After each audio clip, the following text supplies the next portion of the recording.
bawah permukaan laut yang sunyi ini, tersembunyi sesuatu yang sangat-sangat besar.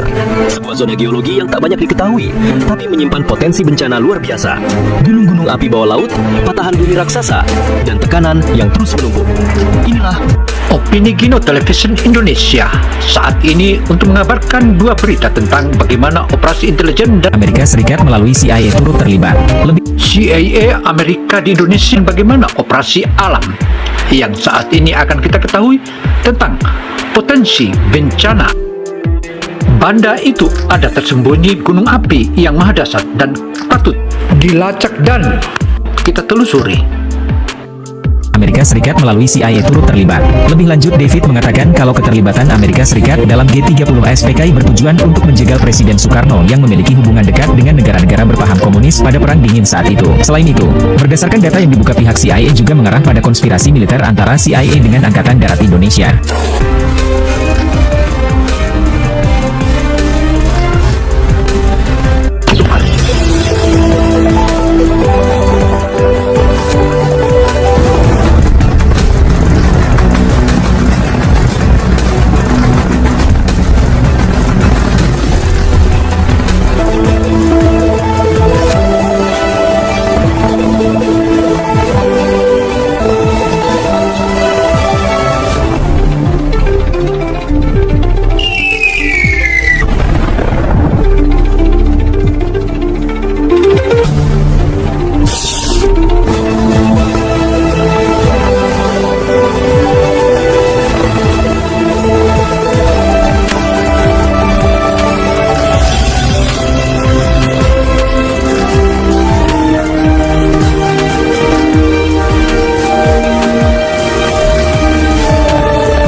Saudara, kali ini Opini Gino Television Indonesia membongkar bagaimana operasi intelijen Amerika atau CIA di Indonesia, tetapi hasil operasinya itu gagal, dan bagaimana pula kesiapan atau persiapan dan bahayanya bencana alam di bawah laut yang saat ini ada di Banda. di bawah permukaan laut yang sunyi ini, tersembunyi sesuatu yang sangat-sangat besar. Sebuah zona geologi yang tak banyak diketahui, tapi menyimpan potensi bencana luar biasa. Gunung-gunung api bawah laut, patahan bumi raksasa, dan tekanan yang terus menumpuk. Ini gue 6 bulan di Langley. Ada yang menarik dari Langley. Di Langley itu kan kalau kita masuk pintu itu ada tulis Central Intelligence Agency, bener nggak? Kalau kita buka kan pintunya yang begitu tuh, yang pintu musim dingin tuh masuk. Furlough, rolling door. Kamera ribuan film Hollywood, kamera tuh hanya dari atas ke bawah, benar. Tapi kalau kita masuk ke situ, kita ngelihat tulisan di atas sana. Pernah nggak kamera satu ada ke sana? Pernah nggak? Nggak pernah kan, nggak boleh, karena itu kredonya CIA. Pertanyaan, tahu nggak tulisan itu apa? Protect dollar. Wow. As simple as that. Wow. Saudara, gambaran yang dipaparkan oleh Bosman Mandrigo itu merupakan salah satu bukti bahwa Amerika Serikat dalam melakukan rencana strateginya tentu saja begitu matang dan begitu mantap. Tetapi mereka juga akhirnya meleset ketika mereka memprediksi dan melakukan sabotase di Indonesia. Dan yang menarik, saudara, peristiwa 19 atau peristiwa G30 PKI di Indonesia itu keterlibatan CIA, dan itu tidak bisa dipungkiri. Tahukah kamu kalau keterlibatan CIA dalam peristiwa G30 SPKI dikonfirmasi langsung oleh David Timothy Johnson, diplomat Amerika Serikat, dalam bukunya yang berjudul Indonesia 1945 The Role of the US Embassy, mengatakan Amerika Serikat melalui CIA turut terlibat. Lebih lanjut, David mengatakan kalau keterlibatan Amerika Serikat dalam G30 SPKI bertujuan untuk menjegal Presiden Soekarno yang memiliki hubungan dekat dengan negara-negara berpaham komunis pada Perang Dingin saat itu. Selain itu, berdasarkan data yang dibuka pihak CIA juga mengarah pada konspirasi militer antara CIA dengan Angkatan Darat Indonesia. Saudara, peristiwa G30 SPKI itu merupakan salah satu operasi CIA atau intelijen Amerika bekerjasama dengan pejabat Indonesia atau oknum pejabat Indonesia. Itu yang termasuk dianggap berhasil. Tetapi di zaman Prabowo ini jangan pernah lagi merasa berhasil, karena Prabowo tahu permainan itu. Bagaimana kisahnya? Ikut. Masuk. Furlough. Rolling door. Kamera ribuan film Hollywood nggak boleh karena itu kredonya CIA. Pertanyaan, tahu nggak tulisan itu apa? Protect dolar. Wow. As simple as that. Wow. Saya mengerti, Pak Analis. Ada sesuatu yang tidak terlihat dalam data. Kekuatan sejati Indonesia terletak pada semangat gotong royong yang tidak bisa diukur dengan angka. Inilah yang akan menjadi variabel terakhir. Satu kalimat ini mengguncang Wall Street. Trending topik nomor 1, CIA darurat. Dan pengakuan mengejutkan seorang analis terbaik. Michael Hammond yang selama 30 tahun memprediksi situasi Asia Tenggara. Dia membalikkan semua keyakinannya dan memilih nilai-nilai Indonesia. Alasan mengejutkan di balik keputusan itu akan kami ungkap. Saya Michael Hammond. Selama 30 tahun saya menganalisis Asia Tenggara di CIA, khususnya Indonesia. Sekarang saya memimpin analisis risiko negara di perusahaan konsultan investasi terbesar Wall Street. Saya punya satu prinsip keras. Semua negara bisa diprediksi dengan data. Faktor non-kuantitatif seperti emosi manusia atau budaya harus disingkirkan dari analisis. Ini rahasia saya bisa memprediksi krisis keuangan Asia 1998 dengan tepat. 10 September 2025 pukul 3 sore, berita masuk. Demo di Jakarta memanas menuju Istana Presiden. CNN melaporkan darurat tragedi 1998 jilid 2. Saya langsung mulai analisis. Indikator ekonomi cocok sempurna. Pertumbuhan GDP melambat, inflasi naik, cadangan devisa turun. Semua angka menunjukkan tanda-tanda krisis. Model prediksi saya jelas. Probabilitas runtuhnya pemerintahan dalam 72 jam, 87%. Rekomendasikan klien tarik aset segera. Ekonomi Indonesia akan kolaps total. Saudara, prediksi pihak Amerika atau CIA itu tentu saja akhirnya menjadi jejari. Karena Indonesia bukan lagi Indonesia dulu.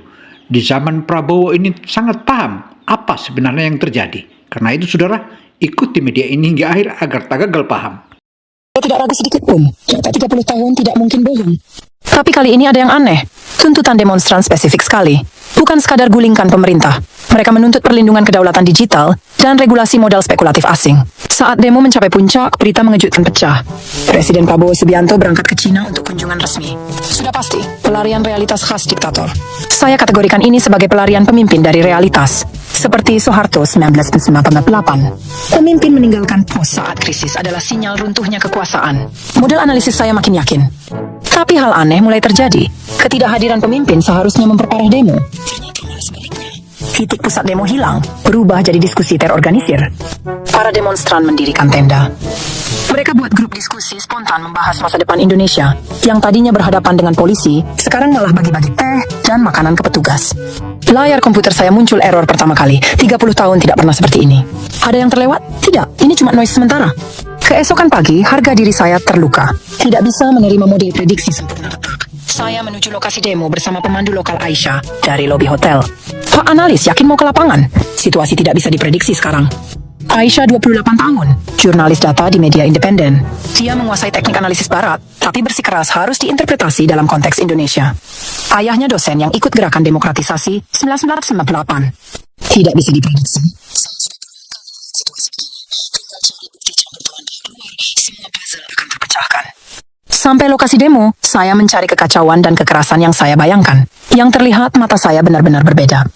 Para demonstran tertib sendiri. Mereka bikin semacam laboratorium demokrasi. Kelompok berdasar daerah, umur, profesi, diskusi solusi masalah ekonomi Indonesia. Yang lebih mengejutkan, usulan kebijakan mereka. Bukan sekadar slogan. Dokumen kebijakan berisi angka konkret dan rencana pelaksanaan dibuat real time. Ini apa? Revolusi atau lembaga riset kebijakan? Kepala saya mulai kacau. Kerangka analisis 30 tahun tidak bisa jelaskan situasi ini. Malam itu, saya terkejut baca dokumen usulan kebijakan dari lokasi demo yang dibawa Aisyah. Isinya lebih profesional dari kebijakan pemerintah pada umumnya. Pembangunan sistem pembayaran nasional berbasis blockchain untuk kedaulatan mata uang digital. Penerapan Tobin Tax untuk regulasi modal spekulatif asing. Rencana perlindungan kedaulatan data GoTo pasca merger Gojek Tokopedia. Mereka bukan sekadar protes pemerintah. Mereka menyajikan roadmap konkret jadikan Indonesia ekonomi terbesar keempat dunia. Aneh, siapa yang bikin kebijakan level ini? Fakta lebih mengejutkan lagi saya temukan. Semua usulan ini dibuat murni diskusi lapangan. Tanpa AI tools atau konsultan asing. Hasil kecerdasan kolektif Indonesia dengan 300 suku yang bersatu. Aisyah bawa nasi goreng pinggir jalan, saya langsung cemberut. Makanan tidak higienis begini. Saya sibuk analisis data. Coba sekali saja, Pak. Ini juga data. Rasa gotong royong dari 300 suku yang bersatu dalam satu rempah. Terpaksa saya cicipi 1 sendok. Harmoni tak terduga memenuhi mulut. Bahan berbeda tidak saling bersaing, tapi saling melengkapi buat rasa lebih besar. Bagaimana harmoni begini bisa terjadi? Saat itu kilat pikiran melintas. Jangan-jangan yang saya lewatkan selama ini justru hal ini? Hari ketiga sore, Presiden Prabowo pulang dari Cina. Semua media, demonstran, dan dunia menunggu pernyataan pertamanya. Saya kira ini perlawanan terakhir pemerintah. Penindasan keras atau status darurat khas diktator. Tapi pernyataan pertama Presiden Prabowo di bandara membalikkan semua ekspektasi. Rakyat tercinta, saya buat penemuan menakjubkan selama 3 hari di Beijing. Yang dia ungkap bukan sekadar kerja sama ekonomi. Bukti konklusif kelompok hacker Cina menggoyang sistem GoTo dan pemerintah Indonesia untuk ciptakan krisis ekonomi buatan. Pemerintah Cina temukan fakta ini dan langsung beritahu kami. Lebih jauh lagi, mereka sepakat berbagi teknologi enkripsi kuantum untuk blokir serangan semacam ini secara permanen. Melihat log hacking di layar, tulang belakang saya merinding. Semua tanda krisis ekonomi yang saya percaya ternyata hasil manipulasi buatan. Data yang jadi dasar keyakinan saya ternyata palsu. Pengumuman lebih mengejutkan menyusul. Sekarang juga saya umumkan deklarasi kedaulatan digital pertama Indonesia. Kami tidak akan lagi toleransi manipulasi data dan perampasan ekonomi dari luar. Jadi pesta seketika. Orang bersorak peluk satu sama lain. Bendera Indonesia berkibar tinggi, bukan bendera negara lain. Tapi kejutan lebih besar menunggu saya. Kembali ke hotel, seluruh tubuh saya gemetar. Suara runtuhnya semua yang saya percaya 30 tahun. Tiba-tiba ingat kejadian 27 tahun lalu. Email terakhir informan saya Rizky 1998 yang selama ini tidak berani saya buka. Akhirnya saya klik. Pak analis, laporan darurat. Fakta yang saya temukan mengejutkan. Krisis ekonomi yang sekarang menghantam Indonesia sepertinya berawal dari manipulasi data modal spekulatif asing. Sistem Bank Indonesia diretas, data palsu dibuat real time. Lanjut baca email, nafas saya sesak. Tapi Pak Analis, Indonesia akan atasi krisis ini. Ada yang tidak terlihat dalam data. Kekuatan yang menyatukan rakyat Indonesia dalam krisis namanya gotong royong. Saat 300 suku bersatu, serangan luar apapun akan lumpuh. Inilah yang akan jadi variabel terakhir. Kalimat terakhir benar-benar menghancurkan saya. Saya akan ungkap kebenaran ini. Meski Pak Analis tidak percaya, saya yakin ini jalan selamatkan tanah air. Kalau terjadi apa-apa pada saya, semoga suatu hari Pak Analis mengerti kebenaran ini. Air mata mengalir di pipi. Rizky sudah prediksi tepat situasi hari ini 27 tahun lalu. Tapi saya abaikan peringatannya. Akhirnya dia mati karena berusaha ungkap kebenaran. Maaf Rizky, kamu sudah tahu semuanya. Rasa bersalah yang saya pendam 30 tahun meledak. Umur 62 tahun. Pertama kali saya menangis sungguhan. Saat itu Aisyah mengetuk pintu pelan. Pak Analis baik-baik saja, tapi ini soal Mas Rizky ya? Apa? Kamu kenal Rizky? Mas Rizky Hartono? Teman ayah saya. Ayah selalu bilang, suatu hari ramalan beliau akan jadi kenyataan. Keesokan pagi, saya kirim surat pengunduran diri ke kantor pusat Wall Street. Sekaligus batalkan semua analisis lama dan kirim laporan terakhir berjudul Cara Jakarta, Kekuatan Kecerdasan Kolektif Melampaui Data. Michael gila ya, mau buang karir 30 tahun dalam sekejap. Rekan-rekan coba larang, tapi tekad saya tidak goyah. Tapi tidak mudah, modal raksasa Wall Street tidak akan diam melihat pengunduran diri saya. Kebenaran yang saya temukan bisa lumpuhkan strategi spekulasi mereka. Beberapa hari kemudian, orang tidak dikenal mengancam saya. Pak Hammond, kami tahu apa yang Anda lakukan. Informasi berbahaya begitu lebih baik dikubur. Tapi kali ini, saya tidak sendirian. Aisyah sudah bangun jaringan dengan media internasional. Cerita Rizky dan kesaksian saya disebarkan ke seluruh dunia. Yang paling penting, pemerintah Indonesia beri perlindungan resmi. Presiden Prabowo kirim pesan langsung. Pak Analis Hammond, terima kasih sudah ungkap kebenaran yang Rizky temukan 27 tahun lalu. Indonesia anggap Anda teman sejati. 6 bulan kemudian, saya menetap di Jakarta kelola Institut Kebenaran Rizky. Nama resminya Institut Riset Geopolitik Berpusat Manusia. Pagi ini juga, saya mulai hari dengan doa hening di depan foto Rizky. Lalu ke jalan dengar cerita rakyat. Filosofi ekonomi pedagang kaki lima sampai rencana masa depan mahasiswa. Saya catat kebijaksanaan hidup yang tidak bisa diukur data. Tapi tantangan terus berlanjut. Modal raksasa Wall Street tekan Indonesia dengan cara baru. Kali ini dalih perubahan iklim. Pak Analis, sepertinya mereka mau manipulasi pasar karbon kali ini. Aisyah bawa laporan baru. Mengerti? Kali ini Rizky akan bilang apa ya? Dari jendela terlihat sunset Jakarta. Pemandangan harmonis 300 suku yang bersatu seperti lukisan indah. Sekarang saya baca manusia bukan data, analisis hati bukan angka. Saya sadar prediksi sejati bukan menebak masa depan, tapi percaya potensi manusia. Belakangan Indonesia capai pertumbuhan GDP 5,113%, jadi kekuatan ekonomi dunia yang diperhitungkan. Grup GoTo hasil merger Gojek Tokopedia jadi perusahaan global valuasi 40 miliar dolar. Skala ekonomi digital capai 44 miliar dolar per tahun. Tapi yang terpenting bukan angka. Semangat gotong royong yang menyatukan mereka saat krisis itulah sumber kekuatan nasional sejati. Rizky, terima kasih. Variabel terakhirmu akhirnya ubah dunia. Begitulah saya berubah dari Goliat jadi Daud. Jadi saksi yang rasakan sendiri paradoks cara Jakarta. Tamat. Ada yang tidak terlihat dalam data, yaitu kekuatan tak kasat mata yang menyatukan rakyat. Inilah variabel terakhir yang sesungguhnya. Saudara, rencana strategis CIA atau Center Intelijen Amerika ini akhirnya kapok dan meleset. Dan tahulah saat ini Indonesia dipimpin sebagai Presiden Prabowo Subianto. Dia tahu bagaimana permainan CIA dan dengan mudah dilucuti. Tentu itulah ikuti terus dan ikuti terus. Di bawah permukaan laut yang sunyi ini, tersembunyi sesuatu yang sangat-sangat besar. Sebuah zona geologi yang tak banyak diketahui, tapi menyimpan potensi bencana luar biasa. Gunung-gunung api bawah laut, patahan bumi raksasa, dan tekanan yang terus menumpuk. Gunung api atau gunung berapi yang sedang aktif di bawah laut di wilayah Banda atau Kepulauan Banda. Dan tentu saja, ini merupakan salah satu potensi bahaya. Dan sepatutnya kita saling mengingatkan apa yang akan terjadi kelak. Bagaimana kisahnya? Ayo kita ikuti. Di bawah permukaan laut yang sunyi ini, tersembunyi sesuatu yang sangat-sangat besar. Sebuah zona geologi yang tak banyak diketahui, tapi menyimpan potensi bencana luar biasa. Gunung-gunung api bawah laut, patahan bumi raksasa, dan tekanan yang terus menumpuk. Inilah besar. Sebuah zona geologi yang tak banyak diketahui, tapi menyimpan potensi bencana luar biasa, yang mungkin sedang menghitung mundur menuju letusan dahsyat berikutnya. Coba lihat peta Indonesia. Di bagian timur, ada lengkungan pulau-pulau kecil. Dari timur ke Ambon, ke Laut Banda. Lengkungan ini dikenal sebagai Banda Arc, adalah hasil tabrakan 3 lempeng raksasa dunia, Indo-Australia, Eurasia, dan Pasifik. Zona ini menyimpan 60 lebih gunung api aktif, banyak diantaranya di bawah laut.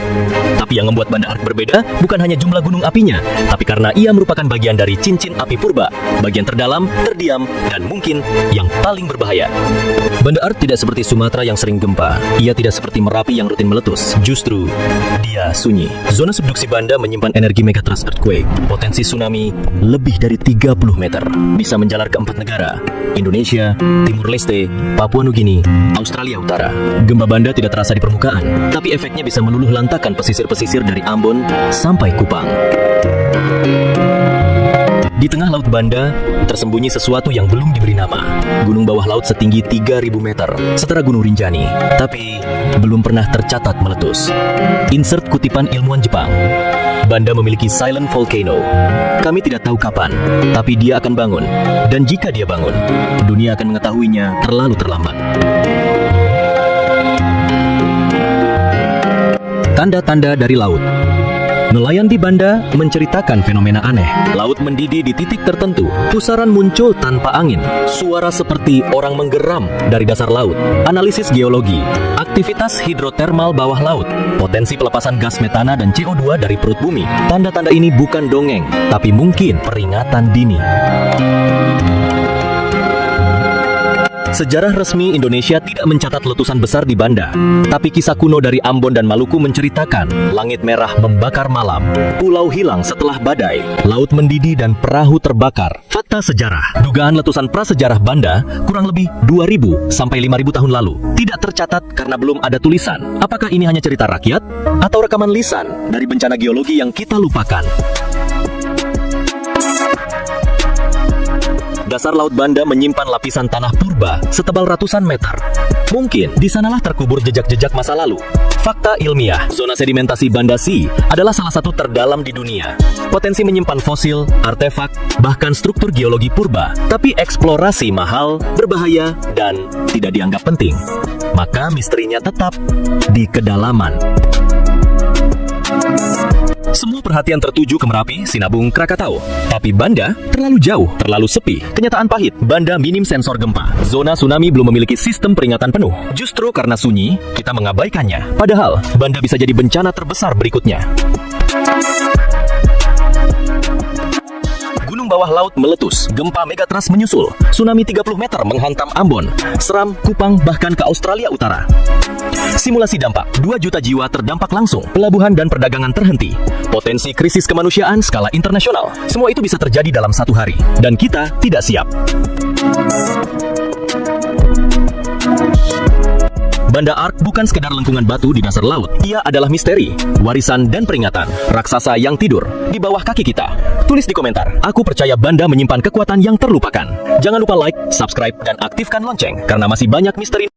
Demikianlah paparan opini Gino Television Indonesia. Semoga informasi yang kami sajikan ini bermanfaat bagi kita semua dan bisa memberikan pencerahan kepada seluruh para pemirsa dimanapun Anda berada.